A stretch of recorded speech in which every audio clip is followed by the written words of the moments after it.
Welcome back, guys. I trust you've been staying safe. Robert Bowers, the man accused of hate crimes in the deaths of 11 people at a Pittsburgh synagogue, has been found guilty. For me, I think this is good news, but he being found guilty comes with a lot of details that is really not looking good for Robert Bowers.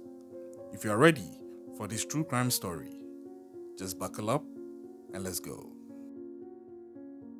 Now, before we get into today's true crime story, kindly support our campaign against femicide by going to the comment section and just type in "say no to femicide" or hashtag "please stop the femicide." We appreciate your support so far on this campaign, and additionally, our analytics also let us know that most of you are actually watching us without subscribing, and this is not helping us grow. Kindly subscribe to the channel if you haven't yet done so, and if you're a returning subscriber, thank you so much. Now to the substantive story at hand. Who was Robert Bowers? Robert Bowers was a truck driver, and some way, somehow, he had a problem with the religion that another group of people had chosen to commit to.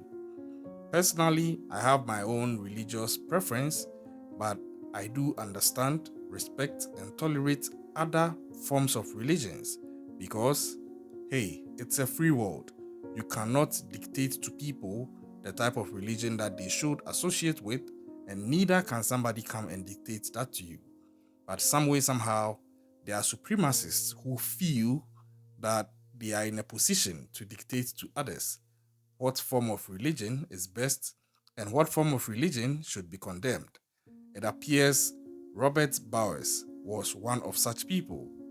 Now, Robert Bowers was originally a truck driver and he expressed a lot of hatred towards Jews.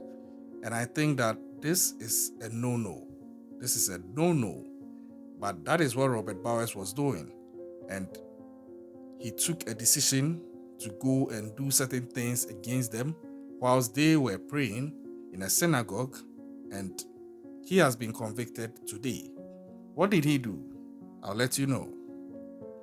So, Robert Bowers has been convicted actually just today, this Friday, of barging into a Pittsburgh synagogue and armed with a gun, he shot everyone he could find, ultimately taking the lives of 11 congregants in an anti-Semitic act of terror for which he could be sentenced to death. Now, Robert Bowers was armed with an AR-15 rifle and other weapons. And aside that, he also shot and wounded 7 people, including 5 responding police officers. So this is a guy, I don't know what was actually moving this guy. Because to what end? So if you finished with this, what were you going to do? Go home, take supper, have a bath, and watch TV and sleep, and wake up the next day as if you've done nothing? I don't know how far he thought this through, and I don't know why things got to the way they did, because it's not just the act, it wasn't a random act actually, because investigations would actually reveal that Robert was also posting some forms of hate speech on social media against Jews. Now, fast track to what transpired. Bowers has actually been convicted on all 63 counts that he faced, including hate crimes resulting in death and the obstruction of the free exercise of religion resulting in death. Like I said, religion and its practice is a human right. You cannot decide that for whatever problems or challenges you have against a particular type of religion, you are taking it upon yourself to be violent towards people who are pursuing it. I don't think that will fly anywhere, but that is what Robert Bowers did. Hence this conviction. His attorneys had offered a guilty plea in return for a life sentence, but the prosecutors refused and rather opted to take the case to trial and pursue the death penalty. Most of the victims' families expressed support for that decision by the prosecution. And in as much as I feel for him, looking at the lives he took, and especially the reasons and circumstances under which he took these lives, I think I also agree with the prosecution.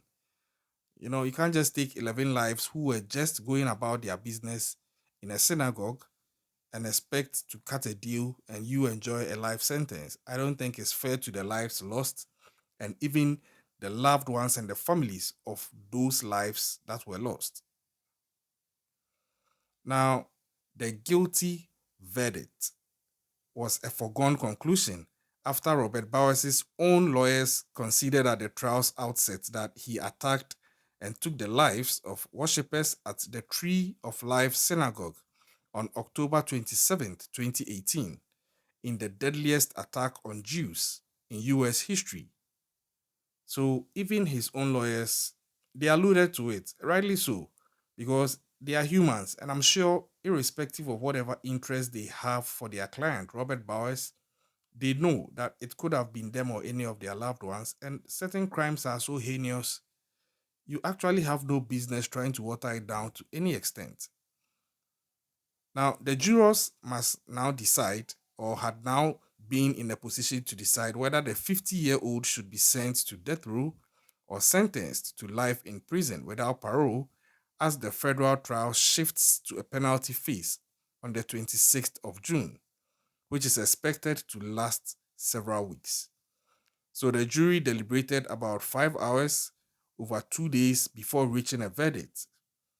Now, at this point, Robert Bowers, who was wearing a dark sweater and blue shirt, had little reaction, as has often been the case throughout the trial. I don't know why.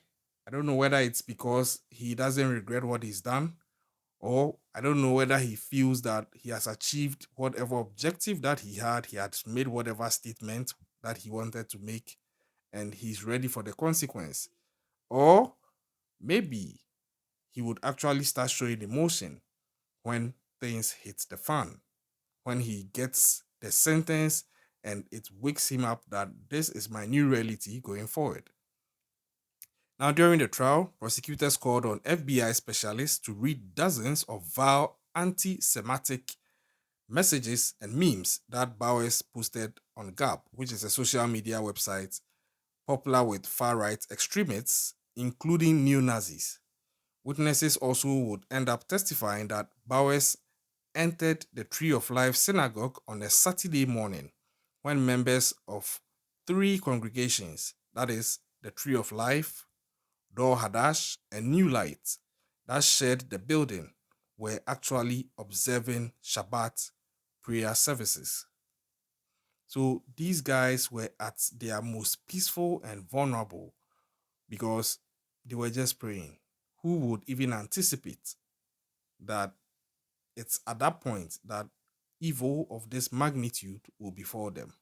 After all, it is believed that one of the safest places, even during war, is to be in a church. Nobody saw this coming, but Robert had other plans. Now, Bowers took the lives of these members of each congregation, moving through the building from the chapel to the basement, and then stalking his victims in the pews, a kitchen, and a supply closet. So this guy was sort of hunting in church, and it breaks my heart so much because I don't even want to imagine. And I'm wondering what was going on in his mind. What was his thought process at the point where he had this AR-15 with him and pursuing this vile and heinous agenda? Rabbi Jeffrey Myers testified that he survived after hiding in a bathroom for more than 40 minutes, one hand clutching the door handle in case Bowers tries to burst in, and another person, Dan Lega, who was wounded, testified that he thought he was going to bleed to his death from a gunshot to the abdomen in a synagogue stairway before being rescued by a police officer. Now, Bowers retreated to an empty children's classroom on the third floor when the police arrived, and then from that point, he actually engaged in a fierce shootout with the SWAT team officers, during which he was shot and surrendered after running out of bullets. Now, The anti-semite who carried out the most gruesome attack on the Jewish community in US history has been found guilty on all 63 federal charges, and it doesn't look good for him. I hope he gets the death penalty, actually.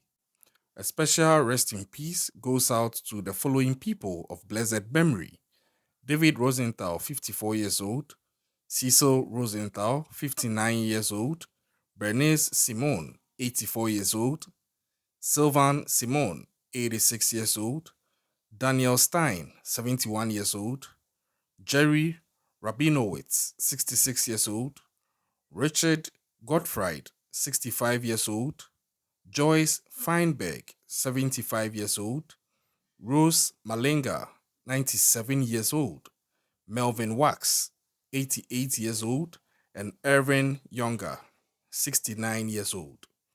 Now, looking at the list of victims, come on, these are senior citizens, these are elders, and the culprit himself is 50 years old. What I just don't get it, because it's at this stage that he should even be a champion of knowledge, experience, and wisdom. So to go and do something as heinous as this, more so to other senior citizens who have gone through life and are just finding their peace, minding their own business, I just don't know why this guy chose to take this route.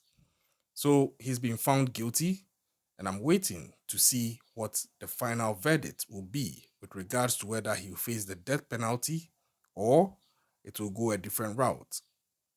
But hey, like I've been saying, keep an eye out, stay safe out there, and subscribe to the channel if you are yet to do so. Hit the notification button, share our videos, leave your comments in the comment section, and we'll catch you next time. Stay safe out there.